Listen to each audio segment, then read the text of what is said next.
अंशों के समर्पण द्वारा आंतरिक पुनर्निर्माण, internal reconstruction through surrender of shares. Company अपने अधिक अंकित मूल्य वाले अंशों को कम अंकित मूल्य वाले अंशों में उपविभाजित कर देती है और अंशधारियों द्वारा एक निश्चित प्रतिशत तक अंशों का कंपनी को समर्पण कर दिया जाता है। अंशधारियों द्वारा समर्पित किए गए अंशों में से कंपनी इन अंशों का उपयोग ऋणपत्रधारियों के, लेनदारों के व कंपनी के अन्य दायित्वों के पूर्ण या आंशिक भुगतान में करती है। कंपनी ऋणपत्रधारियों, लेनदारों व अन्य दायित्वों का भुगतान करने के बाद शेष रहे समर्पित अंशों को अंश पूंजी कमी खाते में हस्तांतरित कर देती है, कैपिटल रिडक्शन अकाउंट। इस कैपिटल रिडक्शन अकाउंट के स्थान पर पूंजी पुनर्निर्माण खाता भी खोला जा सकता है, capital reconstruction account, capital reduction account या कैपिटल रिकंस्ट्रक्शन अकाउंट, पूंजी कमी खाता या पूंजी पुनर्गठन खाता। इन दोनों खातों के माध्यम से आंतरिक पुनर्निर्माण योजना में प्रविष्टियां की जाती है। यहाँ हम सामान्यतया पूंजी कमी खाते के माध्यम से ही आंतरिक पुनर्निर्माण योजना में लेखा प्रविष्टियां कर रहे हैं और सामान्यतया सभी व्यावहारिक प्रश्नों का हल पूंजी कमी खाते के माध्यम से ही किया गया है। यहाँ पर भी कंपनी समर्पित किए गए अंशों में से ऋणपत्रधारियों, लेनदारों, दायित्वों के पूर्ण और आंशिक दावों का भुगतान करने के बाद शेष रहे समर्पित अंशों को पूंजी कमी खाते में हस्तांतरित कर देती है। इसी तरीके से ऋणपत्रधारियों, लेनदारों व अन्य दायित्वों द्वारा अगर किसी प्रकार का कोई त्याग किया गया है तो इस त्याग की राशि को भी पूंजी कमी खाते में हस्तांतरित कर दिया जाएगा। इसके अलावा कंपनी के जो अन्य लाभों के शेष हैं उनको भी पूंजी कमी खाते में हस्तांतरित कर दिया जाएगा। पुनर्निर्माण योजना के अंतर्गत संपत्तियों के पुनर्मूल्यांकन पर संपत्तियों के मूल्य में वृद्धि होती हो, दायित्वों के मूल्य में कमी होती हो या अन्य कोई लाभ उत्पन्न हुए हों तो इन सब को भी पूंजी कमी खाते में क्रेडिट कर दिया जाता है। इस प्रकार पूंजी कमी खाते में जो क्रेडिट शेष उपलब्ध होगा उसका उपयोग किया जाएगा कंपनी की सभी अपलिखित न की गई हानियों और व्ययों को अपलिखित करने के काम में इस शेष को लिया जाएगा। कंपनी के चिट्ठे में सामान्यतया जो हानियों के शेष है यानी लाभ हानि खाते का डेबिट शेष, अपलिखित न किए गए व्यय यानी प्रारंभिक व्यय, विज्ञापन व्यय, ऋण पत्रों के निर्गमन पर दिया गया बट्टा, ऐसे जितने भी व्यय हैं जो कंपनी के चिट्ठे में संपत्ति पक्ष पर दिखा रखे हैं यानी उन्हें चिट्ठा बनाने की तिथि तक अपलिखित नहीं किया गया है, उन सब व्ययों को पूंजी कमी खाते से अपलिखित कर दिया जाएगा। इसके अलावा अदृश्य संपत्तियां, इनका मूल्य भी जब कंपनी लगातार हानि पर चल रही हो तो इनका मूल्य भी शून्य हो जाता है, इनका कोई मूल्य नहीं रहता है और इन हानियों को भी पूंजी कमी खाते के माध्यम से अपलिखित कर दिया जाता है। इसके अतिरिक्त भी अगर अन्य कोई हानियां हों तो उन सभी हानियों को भी पूंजी कमी खाते के माध्यम से अपलिखित कर दिया जाएगा। जैसे किसी संदिग्ध दायित्व के उत्पन्न होने पर जो हानि हुई है उसे भी पूंजी कमी खाते से अपलिखित कर दिया जाएगा। इन सब हानियों को अपलिखित करने के बाद यदि पूंजी कमी खाते में कोई शेष है तो उसको पूंजी संचय खाते में हस्तांतरित कर दिया जाएगा। इस पूरे प्रकरण का जो लेखा किया जाएगा कंपनी के द्वारा उसमें सबसे पहले अंशों के उपविभाजन पर यानी सब डिवीज़न ऑफ शेयर्स पर जो लेखा प्रविष्टि की जाएगी उसमें पुराने अंकित मूल्य वाला पूंजी खाता डेबिट कर दिया जाएगा तथा नए अंकित मूल्य वाला पूंजी खाता क्रेडिट कर दिया जाएगा।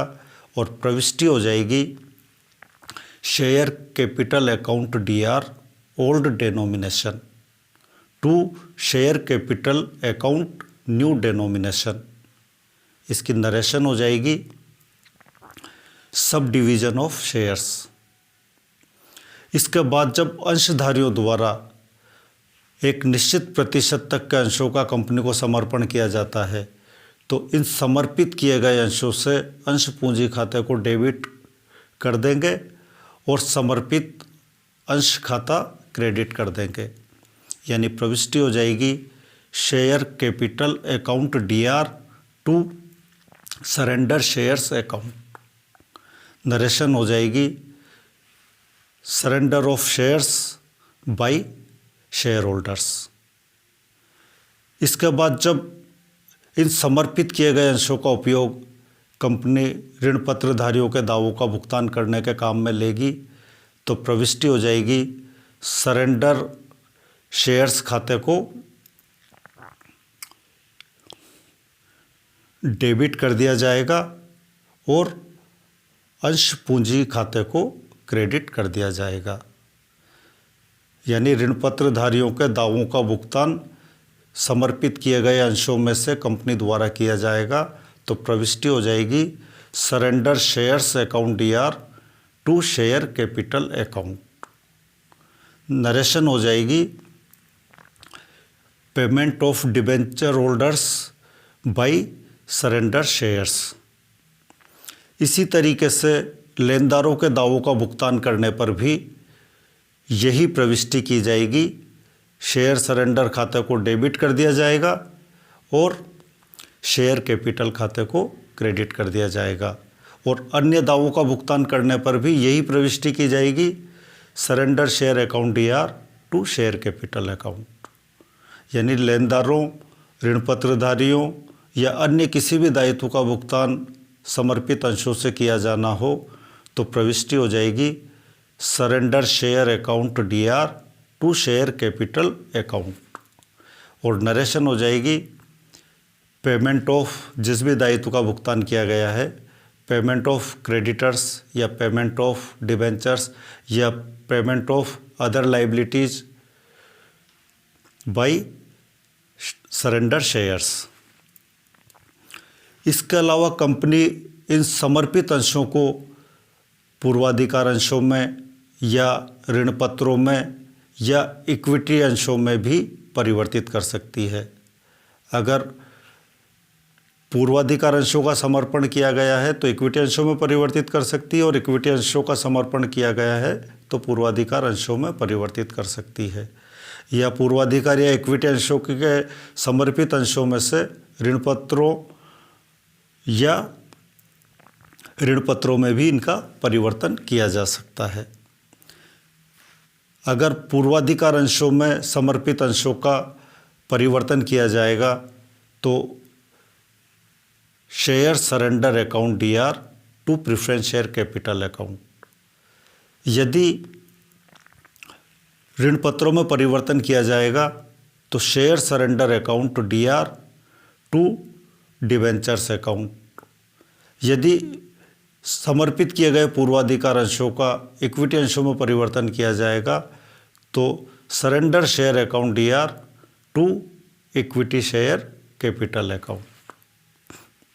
नरेशन हो जाएगी इनकी सरेंडर शेयर्स कन्वर्टेड इनटू, यदि डिबेंचर्स में किया है तो डिबेंचर्स, पूर्वाधिकार अंशों में किया है तो प्रेफरेंस शेयर और इक्विटी अंशों में किया है तो इक्विटी शेयर्स। इसके बाद सभी दावों का भुगतान करने के बाद अंश समर्पण खाते में जो शेष बचेगा उस शेष को पूंजी कमी खाते में हस्तांतरित कर दिया जाएगा। यानी प्रविष्टि हो जाएगी share surrender account DR to capital reduction account. इसी तरीके से ऋण पत्रधारियों लेनदारों व अन्य दायित्वों के त्याग से भी पूंजी कमी खाते को क्रेडिट कर दिया जाएगा और प्रविष्टि हो जाएगी debentures account DR, creditors account DR या other liabilities account DR to capital reduction account. Company के चिट्ठे में यदि कोई लाभों के शेष हो तो उन्हें भी पूंजी कमी खाते में हस्तांतरित कर दिया जाएगा। General reserve account DR, capital reserve account DR या any other profit balance account DR to capital reduction account.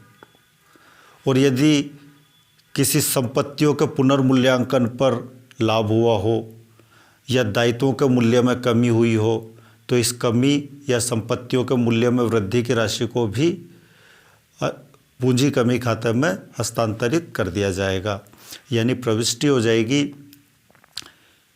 Assets account D R. जिस भी एसेट्स के मूल्य में वृद्धि हुई है पुनर्निर्माण योजना में पुनर्मूल्यांकन के दौरान, उन सब एसेट्स का खाता अलग अलग डेबिट कर दिया जाएगा, एसेट्स अकाउंट डीआर। इसी तरीके से जिन जिन दायित्वों का भुगतान कम किया गया है, जिन जिन दायित्वों के भुगतान में कमी हुई है, उन सब दायित्वों का अलग अलग खाता डेबिट कर दिया जाएगा, सन्ड्री लाइबिलिटीज अकाउंट डीआर।